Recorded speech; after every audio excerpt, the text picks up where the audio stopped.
Bonjour à tous, j'espère que vous allez bien. Aujourd'hui, je vais vous parler d'une théorie du Monsterverse concernant le destin de Scar King et Shimu, les deux prochains antagonistes du Monsterverse. Donc commençons. Alors déjà, pour rappel, Scar King serait un peu le méchant principal du film et Shimu serait un peu son garde du corps, enfin plutôt son esclave, on va dire ça comme ça. Parce que il le maltraiterait et tout, enfin, Scar King serait un tyran même avec ses alliés. Et Shimu serait un peu une victime, du moins pendant une partie du film. Mais cependant, qu'est-ce qui pourrait arriver à ces deux antagonistes à la fin du film? Alors déjà, de ce que l'on sait, comme je l'ai dit, Scar King est apparemment le méchant principal du film, et donc du coup, il est logique que il finira sûrement par être éliminé, et donc du coup, voilà.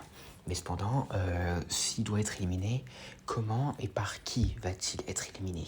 Alors, on pourrait penser qu'il pourrait être tué soit par Kong, soit par Godzilla, ce qui serait assez classique et assez logique, parce que Godzilla et Kong sont les héros du film et même du Monsterverse de manière générale, mais il est possible que Scar King soit en réalité tué par Shimu. Et donc du coup, Shimu pourrait finir par se retourner contre Scar King. Parce que vu que Shimu est très grand et très imposant, car comme on peut le voir sur la peinture rupestre dans Call of Duty Warzone, il dépasserait les Godzilla, je ne vois pas Scar King, qui fera à peu près la même taille que Godzilla, qui serait donc plus petit que Shimu, être le supérieur de Shimu.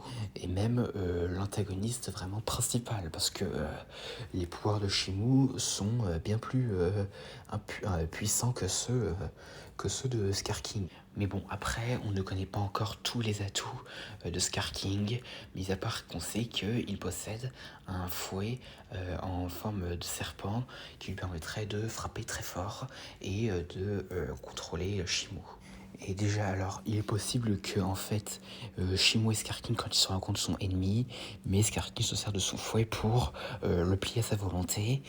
Mais Shimu, même s'il est forcé d'obéir, il n'apprécierait certainement pas de se faire contrôler parce que il serait sûrement plus puissant que Scar King. Et donc du coup, il pourrait éventuellement avoir son propre plan en tête, genre de recréer une âge de glace ou autre. Et donc du coup, il est possible que genre quand Scar King lui demande de tuer soit Godzilla soit Kong, Shimu redirige son souffle glacé qu'il avait initialement pointé vers Godzilla ou Kong, par exemple sur Scar King, et le tuerait avec. Et donc voilà. Donc ça c'était pour Scar King, maintenant passons à Shimu lui-même. Et donc du coup si Shimu finit lui-même par tuer Scar King, il est possible qu'il soit devienne la principale menace après lui, soit qu'il soit libéré et donc du coup il arrête de combattre. Mais c'est assez peu probable qu'il arrête de combattre. Et donc il pourrait éventuellement reprendre le contrôle des troupes de Scar King, et donc du coup il pourrait ainsi continuer d'attaquer Godzilla et Kong, mais finalement les deux arriveraient quand même à le mettre au sol.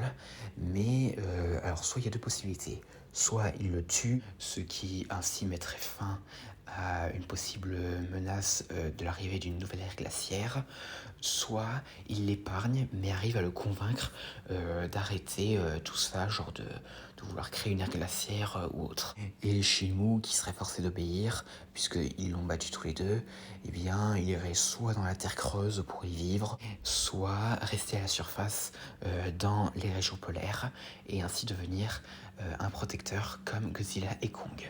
Et donc voilà, c'était les théories que j'avais en tête concernant les destins de Scar King et de Shimu.